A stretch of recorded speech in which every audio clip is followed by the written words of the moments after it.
Mais ce n'est que le début. Nous ne sommes que le 14 juillet. La violence va se déchaîner, elle va devenir un mode de gouvernance. Impossible de tout dire. Je ne peux pas vous raconter les violences de la Révolution. Il y en a beaucoup trop. Il y en a beaucoup trop. On est obligé de faire des choix. Je vais vous parler de la violence contre le clergé à partir de la constitution civile du clergé le 12 juillet 1792. Qu'est-ce que c'est que la constitution civile du clergé? C'est l'intrusion de l'État dans l'Église. C'est-à-dire que l'État va régler les problèmes ecclésiastiques. Il faut signer la constitution civile du clergé, sinon on est ce qu'on appelle un réfractaire. Alors on va aller voir des prêtres en leur disant « Vous êtes désormais non plus soumis à votre pape, mais vous êtes soumis à, c'est pas encore la République, mais vous êtes soumis à l'Assemblée, vous êtes soumis à la Constitution. » Et dans cette Constitution, on a constitutionnalisé quoi? L'économie de marché. Et on demande aux prêtres de signer ça. Ils ne peuvent pas. Ils ne peuvent pas. L'Église ne peut pas se soumettre à ça, ce n'est pas possible. Les réfractaires, c'est-à-dire les prêtres qui refusent en leur âme et conscience de valider l'économie de marché qui a mis le pays à feu et à sang, parce que c'est de ça qu'on parle, vont être dénoncés publiquement comme des bêtes féroces, des incendiaires et des promoteurs de guerre civile. On les prive de revenus le 29 novembre 1791, plus de salaire versé à aucun ecclésiastique. À Saint-Eustache, une grande église de Paris, des vociférations accueillent le curé. On lui porte un pistolet à la tête, il est saisi par les cheveux, il reçoit un coup de poing, il faut l'intervention des grenadiers pour qu'il arrive jusqu'à la sacristie. Dans l'église des Théatins, à Paris toujours, des furieux dispersent les prêtres, renversent l'autel et profanent tous les vases sacrés. Des religieuses, écoutez bien, des religieuses, même les sœurs de Saint-Vincent-de-Paul, dont tout le monde connaît le dévouement, sont dénudées en public et fouettées. Des attentats à la pudeur se propagent de ville en ville contre des sœurs. On rentre dans des couvents, on sort les sœurs, on les dénude, on les viole et on s'amuse. On s'amuse. C'est la Révolution. À Montpellier, 200 ou 300 bandits armés de gros bâtons ferrés meurtrissent les hommes et outragent les femmes. L'Assemblée les amnistie. Un témoin protestant raconte: partout où il surviendra du trouble pour les opinions religieuses, ce trouble fut-il suscité par des fustigateurs effrénés des vertueuses filles de charité, par des bandits armés de nerfs de bœuf qui à Nîmes, à Montpellier, ont insulté 6 mois durant à la pudeur et à la liberté, des prêtres non assermentés seront punis du bannissement, on les ravira à leurs familles dont ils partagent la subsistance, on les enverra errer dans les grands chemins, abandonnés à la pitié ou à la férocité publique, du moment qu'un scélérat excitera du trouble pour le leur imputer. 1792, l'argent ne rentre pas. Vous vous souvenez qu'on a fait la Révolution pour faire rentrer de l'argent? Vous vous souvenez? L'argent ne rentre pas, la dette n'est pas soldée, il faut des responsables. Qui est responsable? Eh bien, ce sont les ennemis de l'intérieur. Et un banquier calviniste, un certain Clavière, Genevois lui aussi, il n'y a pas que Necker, il désigne les coupables. C'est la faute, certes, aux fonctionnaires négligents, mais en fait aux émigrés, aux aristocrates, aux prêtres réfractaires. Les immigrés, c'est quoi? Les immigrés, ce sont les nobles qui sont en charge, parce que c'était leur rôle, de l'armée. Mais l'armée ne leur obéit plus. Ils prennent leurs petites affaires et ils vont se rassembler à l'étranger, dans l'espoir bien évidemment de revenir. Donc ils ne sont plus là, on va pouvoir prendre leurs biens et avec ça on va solder la dette. Au printemps 1792, Merlin de Thionville, alors Merlin de Thionville, tous les noms révolutionnaires avec de quelque chose, c'est pour les distinguer les uns des autres. Hein. Dupont de Nemours, il s'appelait Dupont, hein, il était juste habitant de Nemours. Merlin de Thionville demande la déportation des prêtres réfractaires si 20 citoyens actifs de leur canton en font la demande. Donc vous allez trouver 20 copains, je dis allez, on va signer là, puis on va demander la déportation des prêtres réfractaires. On veut déporter, on a une liste de 70 000 prêtres réfractaires, et on va demander au roi de les déporter, parce qu'il faut que le roi signe, le roi est toujours là, le roi est complètement prisonnier, mais il est toujours là. Et on lui demande de faire installer 20 000 fédérés à la disposition des Jacobins aux portes de Paris. 20 000 fédérés, c'est 20 000 bourgeois de la garde qui obéira au duc d'Orléans. Le roi dit non, je ne peux pas signer ça. Eh bien, on va l'appeler Monsieur Veto. Et qu'est-ce qu'on va faire? Eh bien, en juin, on va investir. Alors, le roi est de retour il n'est plus à Versailles depuis octobre 1789, donc il est au palais des Tuileries, en plein cœur de Paris. Le palais des Tuileries, c'est... Vous voyez la pyramide du Louvre? Eh bien, la pyramide du Louvre, ben, c'est là. C'est là. Le château n'existe plus, le palais n'existe plus. C'était le grand palais qui reliait les deux. Le Louvre fait un grand U. Et le palais des Tuileries, c'était la partie qui reliait, qui fermait le U, voilà, en carré. Donc, Le roi est au château des Tuileries, et parce qu'il a refusé de signer l'arrêt de déportation des prêtres réfractaires et l'installation de 20 000 fédérés, l'émeute vient le chercher à l'intérieur des Tuileries. Et alors c'est pas encore une tuerie, ça viendra, mais 10 000 manifestants conduits par le fameux Santerre investissent les Tuileries pour imposer la volonté des clubs. Qui dirige ce pays? Qui dirige la France? Le 10 août 1792, c'est l'assaut. La monarchie est tombée. La dictature de la Commune de Paris commence. La dictature de Paris, la Commune de Paris, née du 14 juillet 89, va être remplacée le 10 août 92 par Marat, Robespierre et toute la clique et toute la bande. Le 10 août au matin, ils ont pris le château des Tuileries. Des atrocités épouvantables ont eu lieu dans le palais des Tuileries. Abominables. On a mangé de la chair humaine et bu du sang humain. C'est d'une violence, c'est d'une sauvagerie, c'est indicible, c'est indicible. J'ai refusé, j'ai lu des témoignages, j'ai refusé d'aller au bout. Je ne peux pas lire des trucs comme ça, je peux simplement vous dire que c'est insoutenable, c'est insoutenable. Il y avait des grands feux dans les cuisines. Il y avait des grands feux dans les cuisines. Le 10 août au matin, on commence par interdire la procession du 15 août, c'est-à-dire la première chose à faire. On s'en prend aux catholiques. Et les catholiques, c'est qui? C'est le peuple. C'est la France. C'est la France. Et on décide immédiatement l'expulsion de 25 000 prêtres réfractaires dans un délai de 15 jours. On interdit bien évidemment la presse royaliste. Et à partir du 2 septembre, on va organiser quoi? Les massacres de septembre. Parce que ça ne fait que commencer. Ça ne fait que commencer.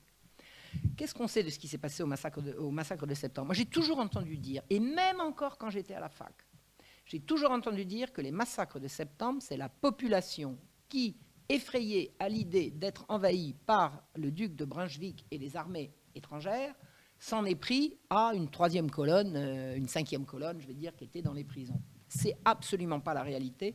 On sait exactement ce qui s'est passé parce que les réunions de la Commune de Paris ont toutes été consignées. Alors, on n'a plus ces archives-là parce qu'elles ont brûlé en 1871 pendant la deuxième Commune de Paris. Il y a la Commune révolutionnaire de 92 et ensuite il y a la Commune de Paris de 1871. Mais les archives avaient été dépouillées avant. Donc, on sait ce qu'il y avait dans ces comptes rendus. Donc, on sait qu'à partir du 10 août, le nouveau gouvernement de Paris, la Commune de Paris, va remplir les prisons. Remplir. De quoi? De prêtres, de religieuses, de gens à qui on en veut. Et les prisons, le 1er septembre au soir, les prisons sont pleines. Et la Commune de Paris embauche 235 égorgeurs, pas difficile à trouver, pareil, vous connaissez le principe du chômage. Voilà. Et on embauche 235 égorgeurs par un comité spécial de la Commune de Paris, spécialement créé à cet effet.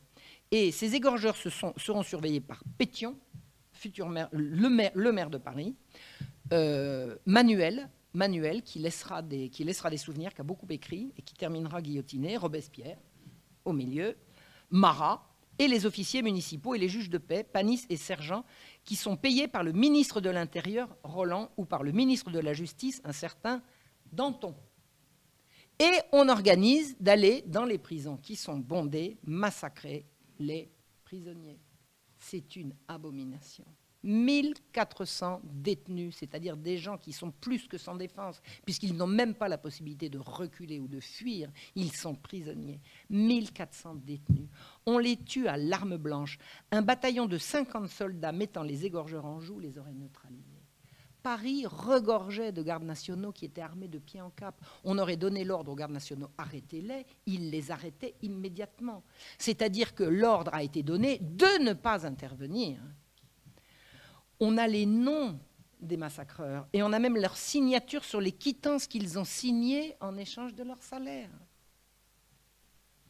La justification de ces massacres, c'était que les prisonniers étaient prêts à égorger les patriotes. C'est ça, du fond de leur prison, ils étaient prêts à aller égorger les patriotes, donc on les a égorgés en prévision, c'est ça, en égorgement préventif.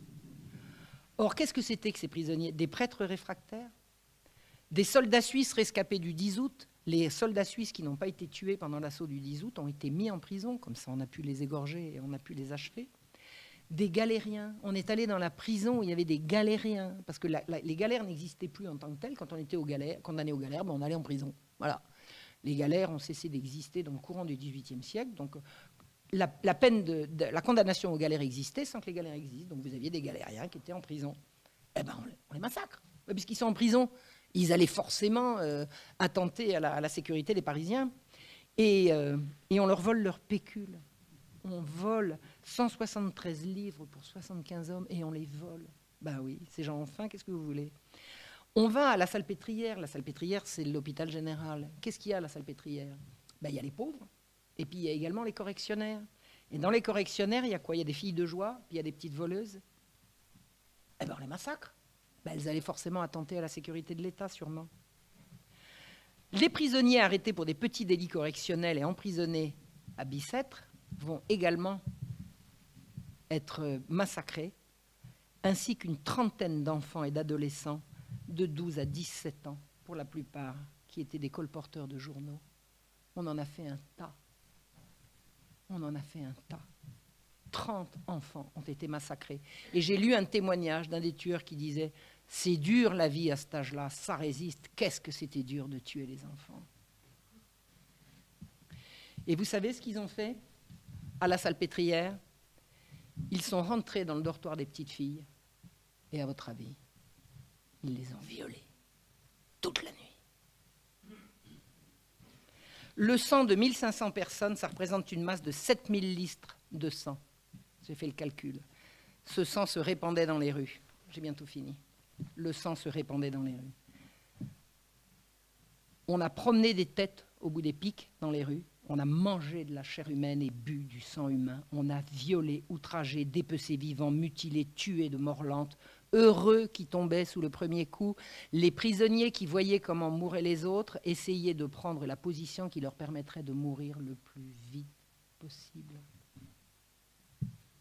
Tous les révolutionnaires ont minimisé d'abord et ensuite justifié les massacres. Lyon, qu'est-il arrivé à Lyon?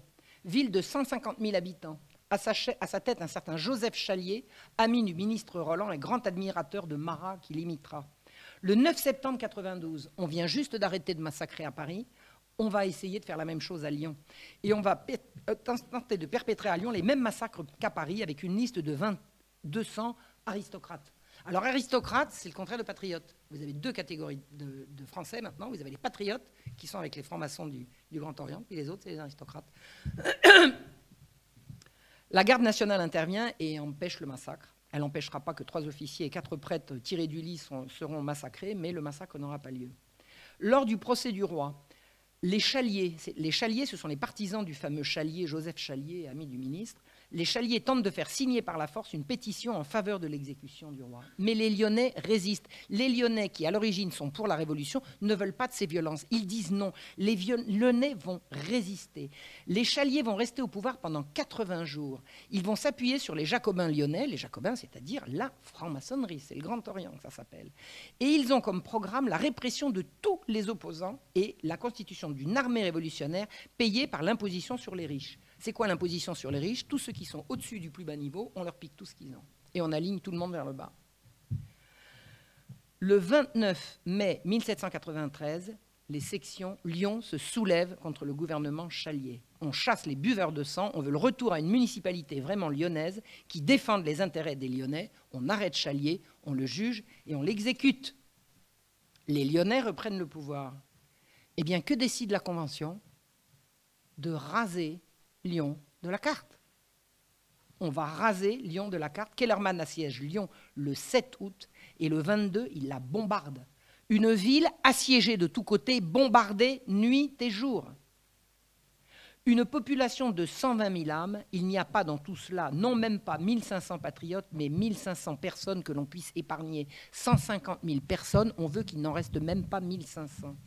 Le 9 octobre 1793, la répression est lancée contre la ville rebelle. Une rafle est organisée de tous les biens saisis au détriment des familles chassées de leur domicile. On pille, on tue, on guillotine, on viole. Officiellement, il y a eu 1682 exécutions. Un affidé de Robespierre en avoue 6000. En fait, il y en a eu beaucoup plus. Que dit Saint-Just?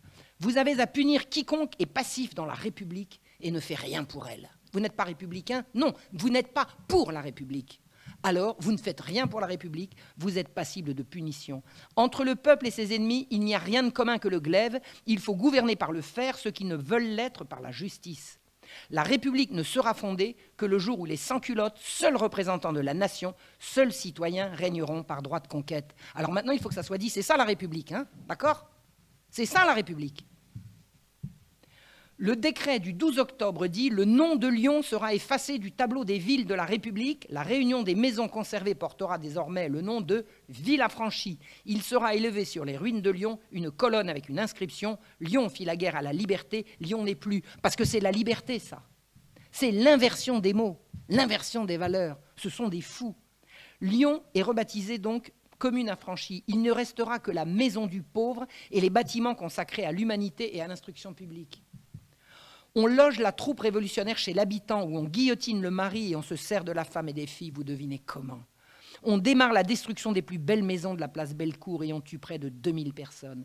Le 9 décembre, 209 fusillés pleines des brotteaux, achevés à l'arme blanche. On accroche des hommes à des arbres et on les mitraille. Vous savez ce que c'est la mitraille? On charge des canons avec des clous. Et on leur tire dessus, ils vont mettre 48 heures à mourir. La veille, des épouses, mères et sœurs en voile de deuil se rendent à l'hôtel de ville où siège le tribunal révolutionnaire. Elles se jettent aux pieds de Collot d'Herbois et de Fouché, qui les font jeter dehors en rigolant et en caressant leurs femmes, parce que c'était plus intéressant de faire l'amour que d'écouter ces malheureuses. Dorénavant, tout rassemblement de femmes sera interdit à Lyon. 2 femmes qui avaient manifesté malgré l'interdit sont condamnées à être attachées 6 heures durant aux 2 montants de la guillotine dégoulinante du sang des exécutions de la journée. On comptera en tout 17 000 exécutions, dont des enfants de 4 à 7 ans et un chien, et on entendra un perroquet comme témoin. Lyon est passé de 150 000 habitants à 80 000. Aux exécutés s'ajoutent les victimes du siège et le massacre de ceux qui n'ont pas pu sortir, ceux qui ont pu sortir, ceux qui réussissent à sortir de Lyon, on les attend sur les chemins et on les massacre au bout du chemin. Je vais m'arrêter là. La suite, c'est encore pire. La suite, il faut lire Rénal Sécher. C'est la Vendée. C'est le populicide vendéen. Au génocide, à l'époque, on disait populicide. Génocide, c'est connoté, c'est quelque chose de précis. C'est le populicide vendéen. La Vendée s'est levée contre la République, elle doit être exterminée, jusqu'au dernier. C'est Gracchus Babeuf, qui était pourtant un admirateur de Robespierre, qui a le mieux témoigné sur ce qui s'est passé en Vendée. C'est lui qui dit populicide. C'est le massacre systématique d'une population par une soldatesque encouragée à commettre le pire contre les plus faibles des armées. Les mots manquent: noyade, tannerie de peau humaine, graisse humaine récupérée. Un exemple illustre l'état d'esprit, et ça sera le dernier, je vais en arrêter là. Le 13 octobre 1793, Merlin de Thionville, représentant aux missions, c'est-à-dire envoyé par la Convention en Vendée, écrit au comité de salut public peu après le passage de la Loire par l'armée vendéenne. Vous avez peut-être entendu parler de ce qu'on appelle la virée de Galerne. Les Vendéens passent la Loire, passent au nord de la Loire, et c'est une virée qui va durer plusieurs mois, qui va se terminer de façon absolument dramatique. Et avant de passer la Loire, un de leurs chefs est mourant. Écoutez comment Merlin de Thionville raconte l'histoire. « J'arrive trop tard pour noyer les brigands. » Alors, brigands, évidemment. Hein. Cette armée du pape qui nous avait fait tant de mal et que l'on n'a pas poursuivie avec une activité assez révolutionnaire nous échappe encore. Mais elle n'a plus de chef. Lescure agonise, Delbé est blessé à mort et Bonchamp n'a plus que quelques heures à vivre. Bonchamp, c'est lui, le général catholique vendéen, qui n'a plus que quelques heures à vivre. Ces lâches ennemis de la nation ont, à ce qui se dit ici, épargné plus de 4000 des nôtres qu'ils tenaient prisonniers. Bonchamp, avant de mourir, a dit à ses troupes: « Vous avez là 4000 prisonniers. Je vous demande, je vais mourir, je vous demande de les libérer, de leur faire grâce. sous la promesse qu'ils ne se retourneront plus contre nous. Comme il était mourant, les Vendéens ont tenu sa promesse et ils ont libéré les 4000 prisonniers qui ont fait la promesse en question, et certains s'en sont souvenus le moment venu. Donc ce que dit Merlin de Thionville, le fait est vrai car je le tiens de plusieurs d'entre eux. Quelques-uns se sont laissés toucher par ce fait d'incroyable hypocrisie. Je les ai pérorés et ils ont bien compris qu'ils ne devaient aucune reconnaissance aux brigands. Mais comme la nation n'est pas encore à la hauteur de nos sentiments patriotiques, vous agirez sagement en ne soufflant pas mot sur une pareille indignité. Des hommes libres acceptant la vie de la main des esclaves, ce n'est pas révolutionnaire. Il faut donc ensevelir dans l'oubli cette malheureuse action, n'en parler même pas à la Convention. Les brigands n'ont pas le temps d'écrire ou de faire écrire les journaux, cela s'oubliera comme tant d'autres choses. Et le 26 octobre 1793 paraît un nouveau décret. Toute ville de la République qui recevra dans son sein les brigands ou qui leur donnera des secours sera punie comme ville rebelle. En conséquence, elle sera rasée et les biens de ses habitants seront confisqués au profit de la République. Pour la suite de ces atrocités, je vous suggère de lire Rénal Sécher parce que c'est lui qui a fait le boulot et qu'il est absolument accessible et qu'il a fait un travail absolument remarquable. Le génocide vendéen, puisqu'on dit génocide, mais j'aime bien dire populicide également, a été déclenché non pas pendant le soulèvement des Vendéens contre la République, mais après leur reddition. C'est-à-dire, c'est au moment où les Vendéens ont rendu les armes que le génocide a commencé, village par village, rue par rue, hameau par hameau, dans les conditions les plus abominables. Je laisse votre imagination supposer ce que ça implique. Une soldatesque déchaînée à qui on dit tout est permis, entraînés les uns par les autres. C'est ce qu'on appelle les colonnes infernales de Thureau. Thureau qui a, paraît-il, sa statue sur l'Arc de Triomphe, je crois. Voilà. Donc voilà, la montée de la violence verbale au génocide des Vendéens. Voilà. Merci.